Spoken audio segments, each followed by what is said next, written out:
Good afternoon, everybody. My name is Chris Justice. I'm here today, as always, to answer as many employment law related questions as I can. As you see down below there, I'm an employment lawyer with Samfiru Tumarkin. I work out of their Toronto offices. And as I say, I've done this before. I'll do it again, but please do get all your questions in over the next half hour or so. And I'll do my best to answer as many as possible, as I say. But before I get into that, before I answer your questions, as always, I like to start at the top with just some current topics that are going on in the news, as well as sort of how they apply or how these issues that I'm talking about apply to the employment law sort of realm. So the first issue or the first topic I wanted to discuss has to do with the notion of quiet quitting and quiet firing. I've spoken about this on previous sessions and on the radio, these concepts of quiet quitting and quiet firing. Quiet quitting, just as far as a definition is concerned, has to do with employees who are sort of maybe doing the absolute bare minimum that they need to do in order to adhere to their employment terms. However, they have a view of hopefully getting out of the situation or quitting in some aspect. Now, quiet firing is sort of a response that employers have had to this act of quiet quitting. And whereas with quiet quitting, it applies to the employee and doing sort of the bare minimum in hopes of either quitting or maybe getting let go at a future date, quiet firing is actions on behalf of the company, on behalf of the employer. And I dealt with these actions a lot in the past. A lot of you, I'm sure, have probably gone through sort of some of these actions, but examples of actions that would amount to quiet firing on the employer side of things might be, your employer is micromanaging you, with an eye of letting you go, or maybe the goal is to prove or show somehow that you're underperforming, and in hopes of maybe letting you go later or having you quit later as a result of, let's say, the micromanagement or the ongoing contact they're having with you. Employers may also change other aspects of your job, whether it's small or a large change, again, in hopes that maybe you leave the job and they don't have to pay you severance. And so that's kind of where the phrase quiet firing comes from. It's almost a termination in more subtle ways usually, and not necessarily a situation where your employer is coming to you and saying, we're going to let you go. It's more of an act of your employer almost trying to maybe push you out of the employment situation, push you out of the workplace by either making things less comfortable for you or uncomfortable, or by, as I said before, making certain changes to the terms of your employment. A lot of times, especially nowadays, I've experienced people come to me and talk to me about certain pay cuts that they're being subjected to, that their employer is coming to them and telling all the employees that due to COVID, as an example, that they have to sort of trim some of the fat, they've got to make things more efficient. And by doing that, they often will suggest pay cuts. They'll suggest your hours being decreased. And again, it may not be a huge amount. It may be a few hours or maybe even more. But these are examples of what's called quiet firing.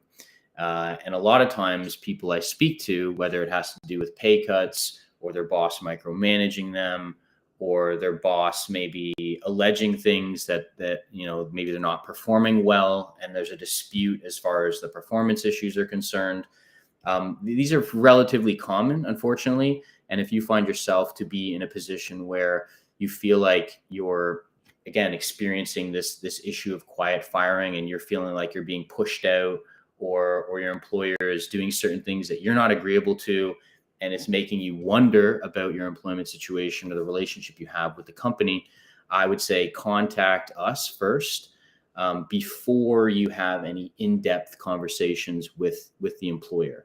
And this goes for anything, really. If you're in the middle of an employment relationship and you're being subjected to some form of mistreatment, unfair treatment, discrimination, or you just, again, feel like you're being pushed out, before communicating that with your employer, definitely contact us. There are things that people can say and do once they're experiencing those sorts of situations that can later on hurt them down the line. Certain emails might get sent to the employer, and then that employee comes to see me, and now I've got to sort of put out some fires and kind of almost try to get rid of certain things that were said beforehand, or at least find other ways to bring a benefit of some sort to my client. And it can be difficult to do that if there's an extensive amount of communication that happened before without the consultation of a lawyer. So as I say, don't think that you need to just simply accept changes or accept this feeling of being pushed out. You may, in fact, be involved in what's called a constructive dismissal, which is where your employer makes significant changes to the terms of your employment without your consent. And again, this could be literally anything in your contract. You, a lot of times as an employee, will have an option of either accepting the changes or objecting to the changes and going after the company for full severance as though you had been terminated. So a lot of these quiet firing actions can, in law, amount to a termination, which then would entitle you to your severance entitlements. And, saying before about discrimination, if there's any bad faith involved in this sort of quiet firing process, then not only are you looking at severance potentially owed, which you can see down below there by just going to pocketemploymentlawyer.ca, but also potential human rights damages, bad faith damages, etc. So I expect that this notion of quiet firing will continue to happen. Again, whether it's being told as a way to help alleviate some of the stresses that have come with the pandemic or not, I have no doubts that this trend will continue. And so, again, all the more important to understand what your rights are in these cases. And if you're ever in doubt, you can always contact us, schedule a consultation, and we can kind of take you through, at the very least, what your options are and, kind of what the best path to take would be. So that's kind of my piece on the quiet quitting versus quiet firing. There was another topic I wanted to bring up that just had to do with Facebook and, frankly, a number of different companies, social media companies, tech companies. A lot of them are and have been announcing very large-scale layoffs and mass terminations of their employees, whether it's to cut costs in light of the pandemic or whatever the case is. As I say, there's been a lot of announcements lately of large-scale terminations or layoffs. And I think it's important, and I talk about this pretty much every day, but I think it's important to know what your rights are when it comes to these severance packages. If you're an employee and you've been included in this mass layoff or termination from someone like Facebook or Meta or any other social media company, you're definitely going to want to know whether or not any package that gets offered to you is fair and reasonable. I would say the vast, vast, vast majority, if not pretty much all the time, whatever you are given initially by your employer is not going to be enough. It's going to be less than what you're entitled to. And so absolutely, if you're an employee who's been laid off as part of a large scale layoff announcement, you definitely don't want to sign anything. You don't want to sign a release. You don't want to sign any contracts. Even if you think the severance package is very generous or very fair and you just want your money and to move on, you could be foregoing tens or even hundreds of thousands of dollars by doing that. So definitely before you do anything like that, you want to give us a call and we can go through the severance package. We can give you an understanding of what's fair and reasonable and what factors to consider. Because one factor that is to be considered that's more, I guess, contemporary to what we're going through right now is the economic situation in terms of the climate right now. There are a lot of cases where people have been let go during really bad economic times, and those people have received actually more severance than they would have had they been let go during a less difficult period of time. So if you're somebody who is, let's say, in an industry that was extremely hit badly by the pandemic, and your opportunities for other work have been severely limited, then you could, just on that basis alone, get another 1, 2, 3, or more months of severance. Not to mention your original severance entitlements, which are usually based on a number of factors, such as how old you are, appreciating that some older individuals typically get larger severance packages, how long you've been with the company. Again, longer time in, typically the more severance is given. Although for those that work for less than 5 years, don't think that you'll get very little, because you can actually get a significant amount, disproportionately so compared to longer service employees. But length of service is another factor. And then the position you held at the time you were let go, of course, is a factor. And that will go towards what available roles are like the one you had, what is available in the climate. And that goes back to my first point about how the economic times of any given situation could actually limit your opportunities. And as I say, result in actually a bigger severance package than normal. So just a few reasons why it makes all the sense in the world, if you're someone who's been let go or laid off, to have your package reviewed with a lawyer before you sign off on it. Because as I say, we could be talking about tens or hundreds of $1,000s of difference there. I've got a couple other topics that I was going to touch on, but I do want to get into some of the questions first. I know some questions are coming in, so thank you as always, everyone, for your questions. The first question comes from Masood on YouTube, who's asking whether or not the workplace therapist can force him into going back to work. So, Masood, I think what you're referring to is a situation where, and I've encountered this a lot of times, but where an employee will have, say, a medical issue that prevents them from performing their job. You know, they can't go into the office, they can't do their job. And so what happens, and what I tell people always, is that if you're somebody who is medically, like from a health perspective, incapable of performing your job, you're going to want to first touch base with your doctor, your family physician, and maybe some specialists that your doctor might refer you to.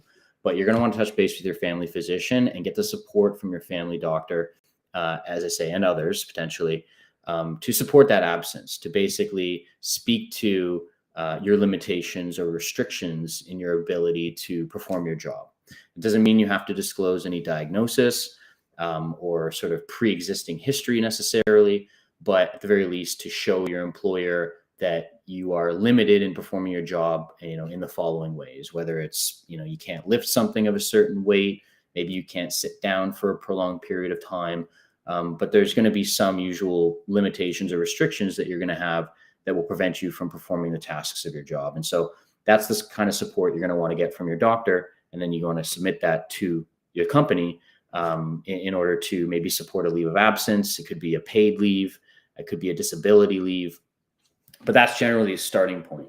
Now, going back to Masood's question, whether or not the workplace therapist can force someone into going back to work, a lot of times what can happen when you provide a company with medical information or evidence to support your absence is that the company itself will sort of have a different opinion as far as your medical status is concerned. You know, they may push back. They may say to you that they don't believe you are truly disabled or unable to work. And there's a number of reasons why they may think that. Maybe you haven't given sufficient information from your family doctor, or maybe they just don't want to, frankly, support your leave of absence, and they're looking to save money, you know, and which could then go towards some bad faith issues there. But sometimes employers will get their own doctors or therapists, or hire independent doctors or therapists to almost get a second opinion as far as whether or not you're disabled or limited, and whether or not you can perform the tasks of your job. And a lot of times this doctor, this therapist that the workplace has or is hired, will oftentimes, no surprise, end up siding with the company and conclude that you are capable of doing your job, maybe in contradiction to what your own family doctor is saying. And so then it becomes a battle of the doctors in some ways. But Masood, generally speaking, a workplace therapist cannot force, first of all, anyone to go back to work. If the doctor or the therapist on the company side believes that you are capable of going back to work, then the question is, why do they believe that? Is there some issue with the documents that you've submitted on behalf of your own family doctor or treatment providers? Because there have been a lot of times where my clients will have submitted sufficient information that clearly proves they're not able to do the job, and the company or their doctors still say they can go back. And I tell people in those cases that they cannot force you to go back. If you are truly disabled or affected and there's clear evidence to speak to that point, then your employer should be putting more reliance in your family physician or in your own treatment providers, and not necessarily turn it into the battle of the doctors, which, as I say, can sometimes involve bad faith on behalf of the company, and could entitle you not just to severance, but again, going back to what I said earlier today, bad faith damages for potential discrimination on the basis of disability. So there's a lot of issues, Masood, in terms of what can come up in these situations. But I would say that if you are in that position and you feel like you're being forced to return to work from some doctor on behalf of the company, but you've got your doctors on your side, then, as I say, don't feel like you're forced to go back. And maybe it's going to be more beneficial, actually, if you contact our law firm and set up a consultation, because this is another situation where you're going to want to be very careful with the way in which you communicate with your employer and how you sort of navigate those issues as far as a return to work's concerned. Your employer has to really be careful, again, that it doesn't do anything that could be seen as discrimination. But I definitely think there could be more to it. And again, I think it also depends on what communication has been going back and forth between the physicians, whether it's the physician on behalf of the workplace or your own physician. But yeah, these can be tricky situations, but you can also have a lot of options. As I say, you could try to hope to get back to work and formulate a plan to get back. Or you could be in a situation where, again, you're almost being pushed out of the workplace because your employer simply doesn't want to accommodate your issues. So I think give us a call, Masood, if you are in this position, or frankly, if anyone is, because there's a lot, I think, potentially to gain there. But there's also a lot that could potentially be lost depending on how you respond and sort of conduct yourself moving forward. So thank you for the question. No, I think it's important because, as I said, it does come up in my line of work oftentimes when a lot of my clients are just simply off on a leave, but for whatever reason, the employer is kind of pushing back. Masood has a second question, is asking if he can request for retirement after going on long-term disability. So the idea of requesting retirement, that may come down to a policy that your company has. I know there are some companies where there's sort of a retirement process, so to speak, where you might even be able to get a severance package plus certain retiree benefits. However, in a lot of cases, if someone requests to be retired, they're essentially saying they're quitting. A retirement is in one way a resignation. It's just usually on the basis that the person resigning doesn't wish to work any longer, maybe due to age or whatever the case is. So I think if you're going to request retirement, it seems to me like that's you just simply telling your employer that you want to retire. As I say, there may be a mechanism or something in place that allows you to accept maybe what I would call a mutual separation package further to this retirement. But it can still be difficult to get a package from a company if you are retiring. Again, Masood, I think this might be a question or a situation better left addressed for a full consultation where we can go through why the retirement is taking place, what the request really involves. But you've also mentioned that you're going off potentially on long-term disability. So there is a possibility you could quit or be terminated and collect disability payments. So first of all, that's just possible off the bat. However, in order for you to get severance and disability payments, that's going to be a different question. You can, though, I think, retire from a company due to disability and then collect disability payments afterwards. So depending on what it is you're looking to get out of this, Masood, or what further details might be uncovered, what you're asking, can I retire and go on long-term disability? That is technically possible. I've got another question from Agnostic Advocado on YouTube, who's saying that their last two bosses alleged gross misconduct against them. based on what it seems like is a non-existent claim and a very minor claim. So maybe not what we would call gross misconduct, but maybe some minor technical misconduct or form of misconduct. Um, and yeah, they're asking whether or not they, or how they would be able to prove they're trying to get rid of you. So yeah, it's a tough thing to prove. I think that if your employer is making allegations against you, let's say because you're not performing well, or let's say because of there being misconduct, it could very well be the case, like I was saying at the beginning of today's session, that your employer is engaging in what's called quiet firing. They're trying to sort of, as you say, get rid of you or push you out. However, it can be tricky proving that they're doing that with the sole reason of getting you out. So I think at the very least, if someone is coming to you with allegations that are incorrect or being blown out of proportion, I think you need to, first of all, respond to the allegations. You need to clearly, if you can, show that with respect to one of the allegations, there's no merit, it's non-existent, and hopefully that should be relatively easy to prove. And then number two, as you say, kind of highlight the fact that the second alleged act of misconduct was a very minor one. I think you've got to push back on both those fronts and provide your responses. Because if you do that, then, and if you're correct, what you're saying, then the only thing your employer really has on you is one act of minor misconduct at the most. And for them to get rid of you based on that one act of minor misconduct, which, to be fair, they can do that if they want, but if they're going to do that, they have to provide you with severance. A lot of times companies will try to go down this path of alleging misconduct to justify a termination for cause, which then allows them, in theory, to let you go and not pay you a dime whatsoever. Now, if they're going to try to rely on something that's non-existent and also another thing that's very minor and also say there's cause, then your employer could be running the risk of being exposed not only to having to pay you significant severance potentially, but further damages for bad faith, for discrimination. But as I said, I think you've got to push back for sure. And I think otherwise it's going to be hard to prove they're trying to get rid of you just by making up those allegations, unless you have some other evidence to suggest that's the case.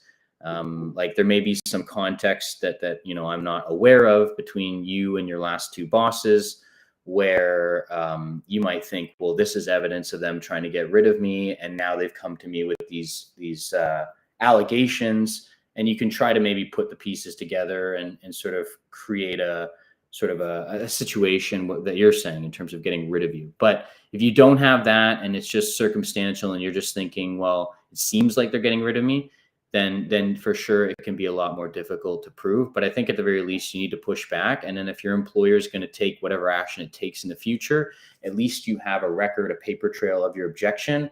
And it seems like it's going to be very hard, if not impossible, for your employer to rely on those allegations to get rid of you. And as I say, if they are going to get rid of you, they can, but at the very least they need to pay you severance. So it's going to depend on how they conduct themselves going forward.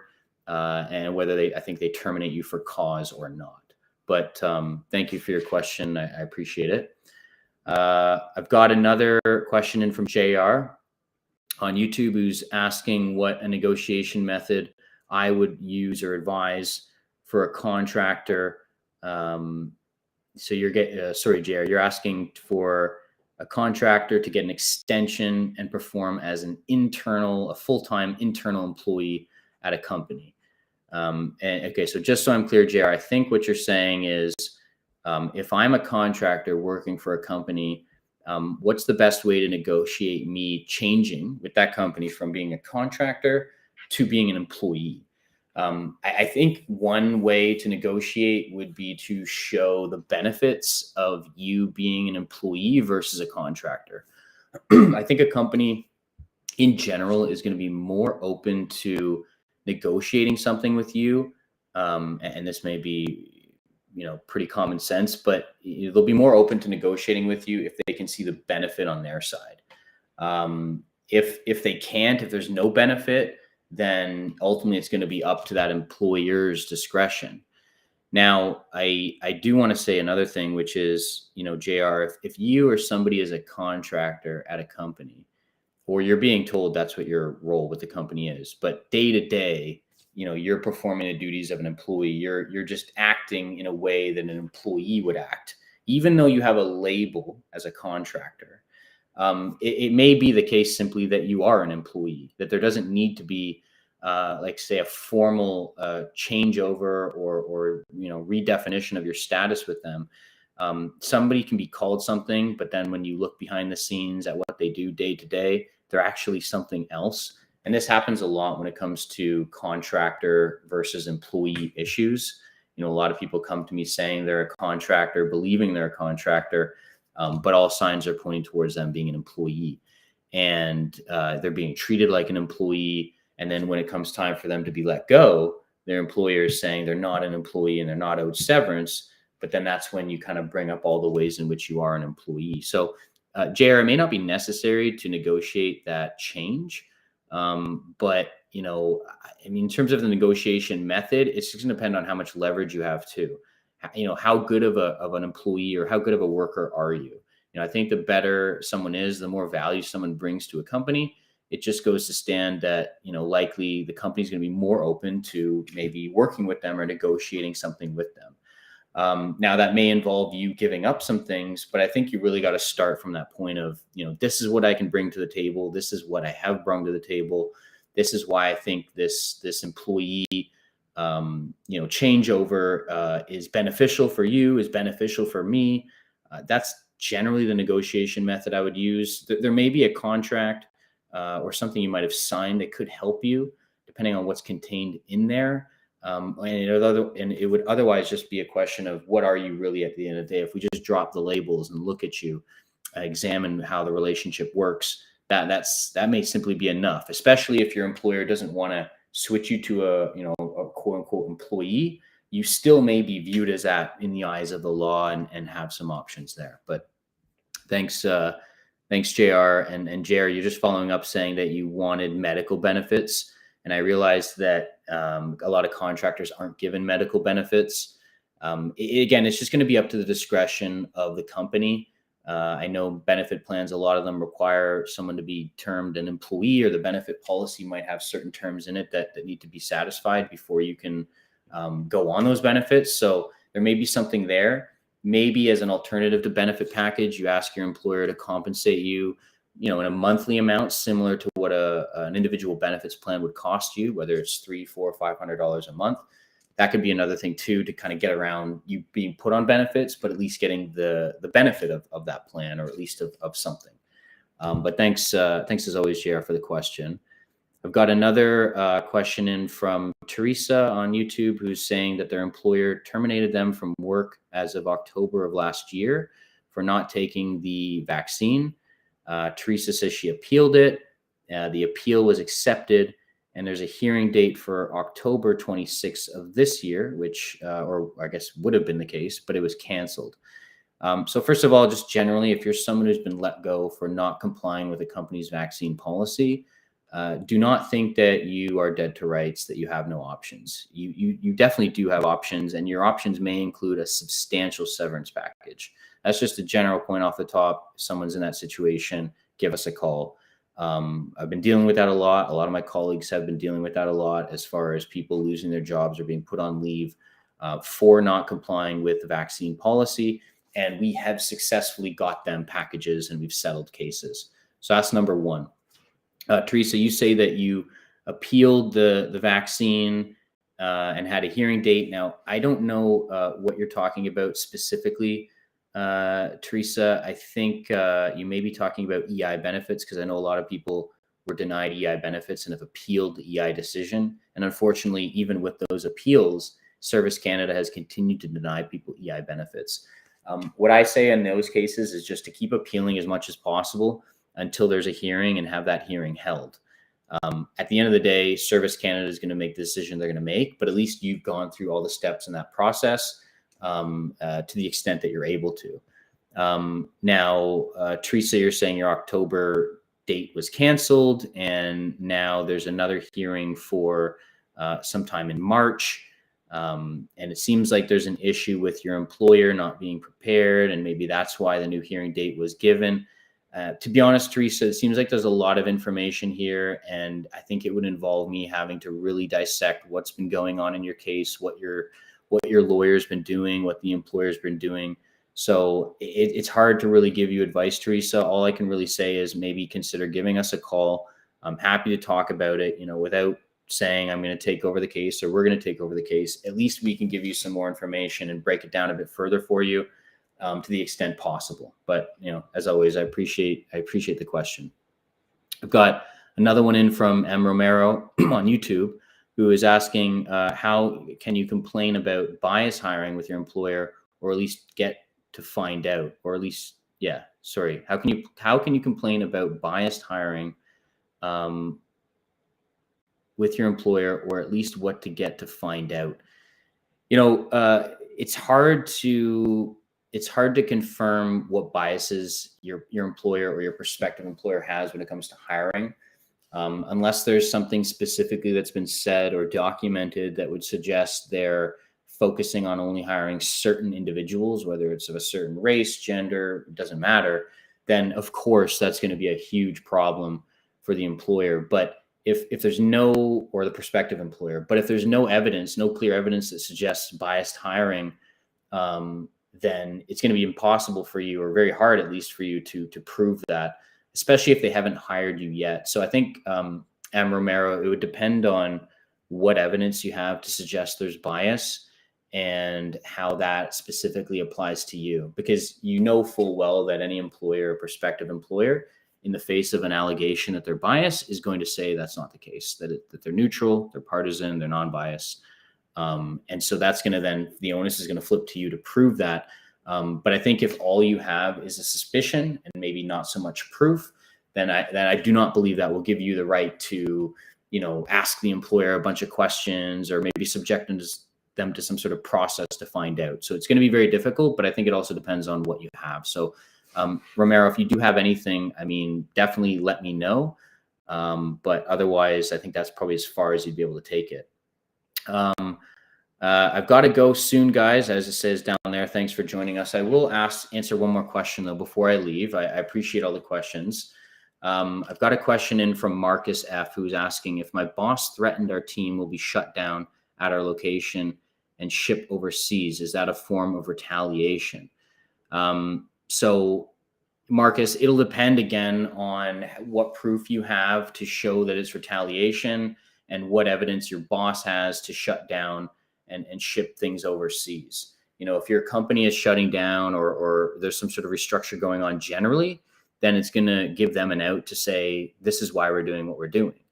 If, on the other hand, people have complained to HR and your boss has said specifically in response to that they're shutting down the location or threatening to ship the work overseas, then that could be a definite form of retaliation and bad faith, that you're subjected to, or that your employees are subjected to. But I think this is another situation, Marcus, where you're going to want to give us a call, because if people complain and there's retaliatory actions taken after that, it could be the case that those actions were thought of before the complaints, but it may not be, and the optics can look very bad. So I agree with you, or I appreciate your concern. And it could be, like I say, one of those cases where it may be tricky to prove, but if you can and show that there's bad faith, then you could be looking at very substantial compensation. So Marcus, give us a call. I'd be happy to go through it in more detail with you. And as always, to everyone, I thank you for attending. I thank you for your questions. Sorry for those that I couldn't answer. We do this all the time, as you all know. We've got these Q&As going on a weekly basis, like more than once a week. So definitely tune in. And as far as I'm concerned, I'll be back soon enough. So if you see me, just feel free to shoot your questions off, and we'll go from there. But do take care. Enjoy the rest of your day, everyone. All the best. Thanks again.